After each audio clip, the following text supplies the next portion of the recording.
안녕하세요. 눈미의 눈탱입니다. 오늘은 국내 NFT 아티스트 커뮤니티 크라 NFT의 커뮤니티 파운더이자 빌더이며 그리고 국내 최초로 PFP NFT 커뮤니티인 도지 사운드 클럽의 커뮤니티 에디터 킹비트님을 모셨습니다. 작년에 클럽하우스 NFT 클럽인 그 크라 NFT에 대해서 좀 알고 있었는데 아무래도 그런 걸 직접 만들고 운영해 본 입장에서 좋은 얘기를 들을 수 있을 것 같아서 시간을 내달라고 했고, 크라 NFT를 보면서 느낀 거는 작가분들이 NFT를 도전하는 데 있어서 되게 좋은 커뮤니티다라는 생각이 많이 들었거든요. 크라 네, NFT에 대해서 간단하게 소개 먼저 부탁드리겠습니다. 네. 저희가 3월에 클럽하우스라는 어플 안에서 작가님들과 교류하던 중에 작가님들이 이제 새로운 시장인 NFT 시장을 알게 됐고, 또 그것들을 진출할 수 있는 방법, 그러니까 지갑을 만든다든지 오픈시를 사용하는 법들을 구두로 전달하고 있는 상황이었어요. 네. 그런 상황 속에서 제가 PDF로 내 작품 NFT화 해보기라는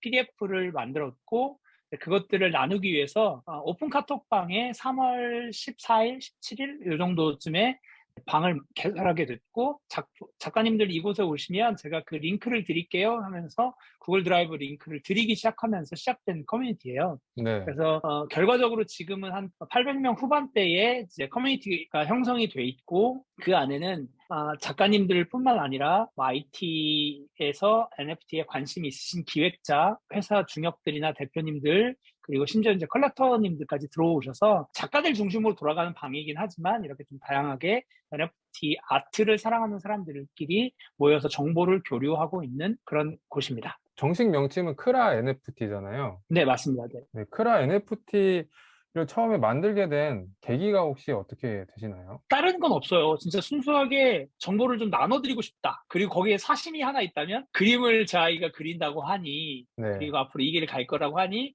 제가 작가님들한테 이런 도움을 드리면 나중에 제 아들 손 붙잡고 가면 한 번 정도는 만나주세요. 이런 그 공익적인 목적과 제 사심을 채우려고 하는 목적이 이게 두 개가 다 있었어요. 방을 세 가지 방으로 운영을 하고 있어요. 하나는 크라 네. NFT 본진이라고 하고, 하나는 트위터를 리트윗하는 방이 있고, 또 하나는 질문 방이 있는데, 리트윗 방에를 딱 들어가시면 당신이 받은 만큼 돌려줘라, 이런 네. 모토가 뜨게 해놨어요. 근데 그게 네네. 가장 큰 모토이고 중심이에요. 하긴 그런 커뮤니티에 들어와서 사실 체리피커처럼 자기가 원하는 정보만 네, 쏙쏙 빼먹는 사람들이 있을 네, 텐데, 있죠. 그런 맞아요. 사람들이 또 다수가 되면 그 커뮤니티가 유지되기가 쉽지가 않잖아요. 많죠. 네. 네. 그래서 음. 그런 것들을 관리하고 운영하시는데 참 고민도 많으실 것 같고, 어려움도 많으실 것 같아요. 여태까지 잘 해왔다고 생각하는 원칙이 하나 있는데요. 네. 아주 사소한 규칙을 하나를 정하는 거예요. 그래서 들어오셨을 때 작가명, 활동명 뒤에 실제 사용하고 있는 SNS 아이디를 붙여주세요. 이게 유일하게 있는 규칙이었거든요. 그래서 그것들을 해주시지 않으시는 분들은 최소한의 관심이 없으신 분으로 간주해서 1시간 후나 아니면 그날 저녁에 무조건 다 내보내기를 했어요. 이런 네네. 식으로 그냥 최소한의 규칙, 그리고 그걸 지키지 않는 분들에 대해서는 내보내기. 이런 식으로 아, 해서 관리를 지금까지 하고 있고, 사람들이 엄청 많이 몰려올 때가 있었는데, 이런 핵심 가치나 내재적인 중심들을 공유하고 있는 사람들, 여기 이 커뮤니티의 내러티브를 이해하고 있는 사람들이 가 따라올 수 있도록, 그리고 들어왔는데 체리피커처럼 정보만 따가고 나가서도 못하고 뭐 활동도 안 하는 그런 사람들이 기회를 준 거예요. 그래서 6월 달에 한 번 이사를 했어요. 네. 카톡방을. 네네. 그러면서 900명에서 다시 400명대로 내려앉았던, 저는 그거 뭐 하나도 이상하게 생각하지 않았거든요. 반을 내보낸 거잖아요. 반이 네. 이제 안 따라오신 거잖아요. 근데 네. 그분들은 얻을 만큼 정보를 얻었다고 생각을 했거나, 아니면 NFT에 대해서 더 이상 진지하게 관심이 없거나, 그렇게 하고 이제 옮겼고, 다시 또 지금 800명 후반대까지 온 거예요. 네. 아, 근데 그런 물갈이는 진짜 저는 필요하다고 생각해요. 네네. 네. 근데 막, 진짜로 그런 것들을 하지 않았다면 지금 인원은 아마 1,500명을 다 채울 수 있었지만, 처음과 비슷한 분위기를 유지하기가 정말 쉽지 않았을 거예요. 사실 오픈 카톡방은 들어가려면은 뭐 검색도 안 되고 이렇게 아무나는 못 들어가지만 네. 그런 거를 조금 맛볼 수 있는 거는 클럽하우스 어플에서 관련된 방이 네네네. 네. 있죠. 네. 네, 클럽하우스 안에 들어오시면 한국어 NFT가 있고 코리안 NFT라는 클럽들이 있어요. 그 네. 클럽에 가입하시면 NFT 아트에 관련된 그리고 거기에 관심 있으신 분들이 이렇게 방을 만드시면 이렇게 알람이 뜰 거예요. 그리고 저 같은 사람을 팔로우 하시면 제가 방을 만들거나 제가 들어가 있는 방이 보이실 겁니다. 그러면 거기서 자유롭게 그 작가님들이 작업을 하시면서 만들어 놓은 방들이 있거든요. 그런 네. 데서 일상을 공유하고 거기서 잡담한다고 어떤 분들은 생각을 하시더라고요. 근데 그런 잡담을 하는 중간에 어떤 새로운 뭐 아이디어가 생긴다든지 아니면 NFT에 대한 최신 정보들을 공유하고 그것들을 시도해보고 하는 일들이 일어나기 때문에 저는 네. 개인적으로 여전히 음성 SNS를 좋아하고 또 그중에서는 클럽하우스 어플을 가장 좋아합니다. 어, 그게 정보에 뭐 생동감 있게 돌아가는 가장 큰 이유인 것 같아요. 요즘 최근에 들어서 몇 번 들어가 봤는데 그때 말씀하시는 내용들을 들어보면은 최신에 요런 게 유행이 되구나. 그리고 저도 들은 정보가 요즘에 그 룩스레어라는 마켓플레이스가 네네. 뜨고 네. 있구나. 그런 네. 정보들을 얻을 수 있더라고요. 그래서 NFT 아트를 시작하시는 분들께서 정보를 얻고자 하면은 발품 팔고 손품 파는 거는 필요하다고 생각을 하거든요. 근데 거기서 네네. 클럽하우스라는 공간에 있는 우리 NFT 대화방을 통하면은 그런 단서들을 좀 먼저 찾아갈 경험하신 분들, 네, 네, 네. 그런 분들의, 먼저 경험하신 분들의 경험을 들어보시기에는 아주 좋으실 것 같습니다. 원래 블록체인이나 NFT의 친화적인 플랫폼은 트위터예요. 그런데 이제 트위터에서 음성 SNS 기능을 탑재했어요. 그게 스페이스라는 곳이고,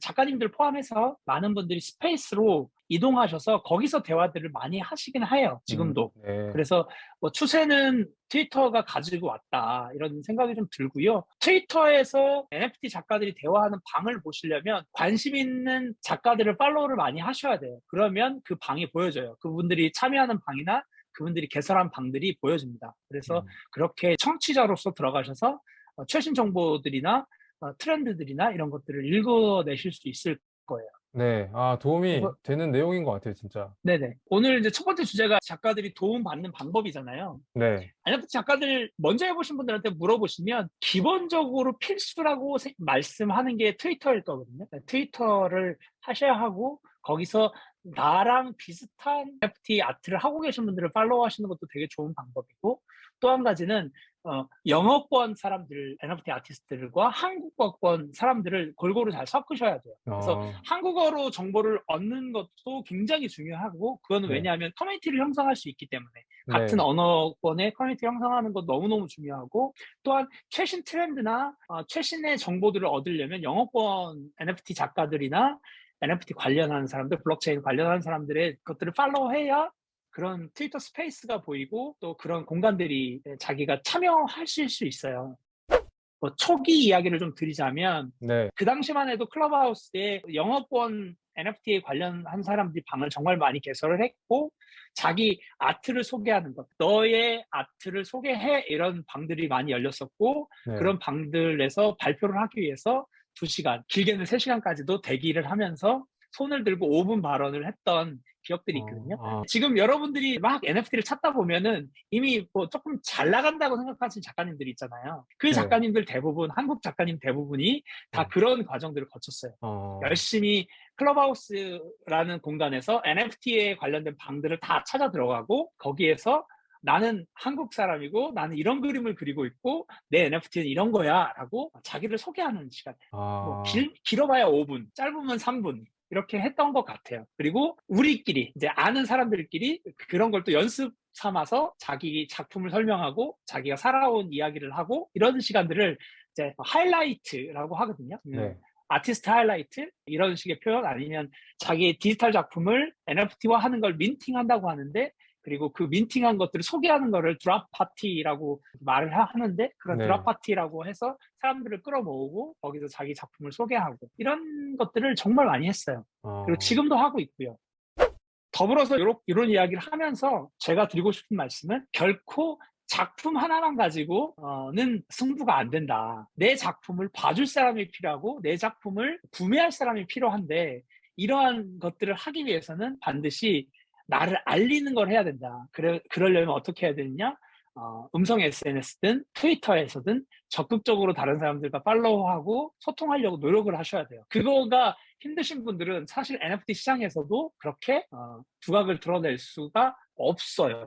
그거는 사실인 것 같아요. 네. 완전히 초레어한 그림을 그리고 아주 유명한 사람이라거나 정말 기적적으로 작품을 딱 올렸는데 어떤 유명인의 눈에 띄어서 그게 갑자기 리트윗을 타고 갑자기 유명해지는 분들도 있긴 해요. 그러나 아주 극소수고 네. 저희가 3월에 시작했는데 3월에 시작하신 분들 이렇게 커뮤니티를 이룬 거는 저희가 처음이기 때문에 저희가 1세대라고 하고 재작년 12월 또는 10월에 슈퍼레어에 미리 진입하신 분들이 있어요. 네. 그분들은 정말로 초기에 진입하신 분들이고 혼자 진입하신 분들이 있어요. 아주 시장에 초기 진입하신 분들 빼놓고는 이렇게 그룹을 만들고 커뮤니티를 만들어서 트위터에서 리트윗 같은 것들 하면서 노출 빈도를 많이 올리고 그리고 다양한 NFT 관련한 방들을 들어가면서 얼굴에 도장을 찍고 자기를 소개하고 하는 거를 하지 않으면 자기를 알리기는 쉽지 않다. 음, 그런 노력들은 하셔야 된다. 네. 이렇게 말씀드리고 싶어요. 네. 산 증인이시니까 정말 도움이 많이 되는 얘기인 것 같습니다. 저도 몰랐던 사실도 많이 오늘 배우고 실제 준비하시는 분들이 꼭 참고해서 열심히 셀프 마케팅을 하시면 좋을 것 같습니다. 킹비트님이 하시는 그 프로젝트 중에 국내 NFT 커뮤니티인 도지 사운드 클럽 관련된 일도 하시잖아요. 네네. 그래서 이 도지 사운드 클럽에 대해서도 간단하게 소개해 네. 주시면 또 좋을 것 같습니다. 알겠습니다. 외국에서 이미 뭐 여러분들이 많이 들어보셨던 크립토 펑크라든지 여러분들이 아마 NFT에 관심을 가지시면 왜 이렇게 유인원들이 많아? 이렇게 생각을 하실 텐데 그 유인원의 시초였던 요트 클럽이 있어요. 네. 이런 것들을 PFP라고 해요. 프로파일 픽처스. 그래서 자기의 프로필로 쓸 수 있는 블록체인 상에서 프로필로 쓸 수 있는 NFT들을 PFP라고 하는데 외국에서는 이것들을 굉장히 재밌게 했었고 또 다양한 이슈들을 불러왔잖아요. 굉장히 고가에 팔리기도 했었고 네. 또 거기에 있는 사람들이 커뮤니티를 이루면서 셀럽들이 되어가요. 이거를 구입함으로써 셀럽들이 되어가는 모습을 보면서 우리 한국에는 왜 이런 게 없을까? 그리고 저는 작가 그룹을 계속 하고 있었으니까 작가님들한테 외국에는 이런 게 있어요. 이런 게 정말 재밌지 않을까요? 이런 거 우리도 해보면 어떨까요? 막 이런 얘기를 하던 중이었고 왜 한국에는 이런 프로젝트들이 없을까를 고민하고 있던 차에 도지 사운드 클럽의 에어드랍 그 이벤트 트윗이 제 타임라인에 뜬 거예요. 제가 예. 너무 좋았어요. 너무 즐거웠어요. 드디어 한국에도 PFP를 하는 곳이 생겼구나. 그래서 제가 이제 스스로 찾아 들어갔거든요. 오픈 카톡방을 들어갔었고, 그때는 정말 소수가 모여 계셨어요. 제가 들어갔을 때만 해도 100명 정도만 계셨고, 그게 8월쯤이었을 것 같아요. 작년 8월? 네. 그렇게 됐었고, 거기 갔는데 저희 클라 NFT 작가님들이 주로 활동을 하시더라고요. 주로 네. 대화를 이끌어 가시고, 어, 저는 크리에이터들을 좋아하는 게 이유가 뭐냐면, 사실 이 블록체인이나 암호화폐를 하는 사람들의 커뮤니티를 여러분들이 경험을 해보시면 아시겠지만 대체로 하는 얘기가 가격 얘기예요. 그래서 올라가면 야 올라갔다 그러면 좋아하고 떨어지면 떨어졌다고 슬퍼하거나 떨어졌다고 서로 물어뜯는 게 그 암호화폐 커뮤니티의 대다수입니다. 그래서 저는 그게 너무 싫었거든요. 근데 네. 그 아티스트들 그러니까 크리에이터들이 들어있는 커뮤니티는 그런 분위기는 아니었어요. 근데 음, 다행히 아비터님이 하시는 PFP 도지 사운드 클럽 그 카톡방에는 저희 작가님들이 많이 계셨고 그렇기 때문에 제가 들어갔을 때도 굉장히 재미있고 유쾌했었고 어쨌든 암호화폐 NFT를 사기 위해서는 거쳐야 되는 장벽들이 있잖아요. 네. 있죠. 그게 쉽지 않단 말이에요. 처음에 들어오시는 분들한테는. 그럼요. 네. 카톡방을 찾아 들어오는 것까지는 하겠는데 NFT를 사는 건 못 하는 거죠. 그래서 네네. 거기서도 제가 뭐 요청받은 게 아닌데 제가 PDF를 만들어요. 그래서 아하. 클레이튼에서 DSC 메이트 사는 법 이렇게 해갖고 PDF를 만들어서 이제 올려드렸어요. 도지사운드 클럽 운영진들이 그걸 되게 좋게 보셨고 제가 하고 있는 클라 NFT 커뮤니티를 알게 되셨고 저희 방에도 들어오시고 이 방 분위기도 보시고 이 방 운영하고 있는 사람들이 다 저와 관련된 분인들이시니까 그걸 되게 좋게 보셔서 9월 1일서부터 같이 파트너로 커뮤니티 매니징을 좀 해주셨으면 좋겠습니다. 해서 그렇게 해서 함께 하게 됐고요. 사실 음, 도지 사운드 클럽은 클레이튼 생태계의 NFT 또는 대중의 그 관심을 끌게 한 최초의 프로젝트이기 때문에 굉장히 의미가 있어요. 아마 암호화폐 프로젝트 중에 신문에도 처음에 나오게 된 여러 가지 다양한 것들의 최초의 타이틀을 갖고 있는 그런 프로젝트입니다. 그래서 지금까지도 하고 있고요. 가격 이야기는 조금 뒤로 하고 싶어요. 네. 그래서 다양한 시도들을 하면서 재미있는 놀이 문화를 만들고 재미있는 문화를 창출하자. 도지 사운드 클럽의 대표님이 하신 말씀에 지금도 마음에 남는 게 유명인을 데리고 와서 광고를 하지 말고 우리가 유명인이 되자. 이런 말이 음, 저한테는 굉장히 마음에 와닿거든요. 그래서 저도 지금은 대표 홀더로서 열심히 하는 대표 홀더로서 남으려고 되게 노력을 하고 있어요. 그래서 트위터나 인스타그램에서 DSC의 홀더로서 열심히 활동하고 있습니다. 도지 사운드 클럽을 가입을 하려면은 NFT를 구매를 해야 되는 거죠? 그렇죠. 그래서 네. 이게 PFP들은 주로 커뮤니티 입장권으로도 사용하는 거라서 홀더가 되시면 좀 더 긴밀하게 서로에게 이렇게 돌아오는 혜택들이나 아니면 서로 긴밀한 교제들을 나눌 수 있는 거죠. 그렇다고 뭐 홀더 아닌 사람들은 디스코드에 못 들어와요. 이런 건 아니에요. 개인적으로 궁금한 건데 이게 BAYC처럼 이런 네네. NFT를 구매를 하면은 이거 가지고 네네. 뭔가 자기가 스토리를 만든다던가 이런 근데 2차적인 2차 창작 가능합니다. 네. 다 그럼 들었기 때문에 구입하시면 그거 가지고 2차 창작 다 하실 수 있어요. 좋네요. 저는 네. 그 2차 창작이 가능하냐 안 가능하냐가 NFT 프로젝트에서 되게 중요하다라고 생각을 해서 재밌네요, 이거. 그러면은 여기까지 해서 NFT를 새로 시작하는 분들이 어떻게 하면은 기존 작가분들을 컨택을 하고 도움의 끈을 얻을 수 있는지 그런 거에 대해서 얘기를 해봤고, 그리고 이어서 네네. 도지 사운드 클럽까지 얘기를 했고, NFT를 민팅한다거나 아니면 구매할 때 어떤 포인트를 보면 좋을지 그런 거에 대해서 또 이야기 나누도록 하겠습니다.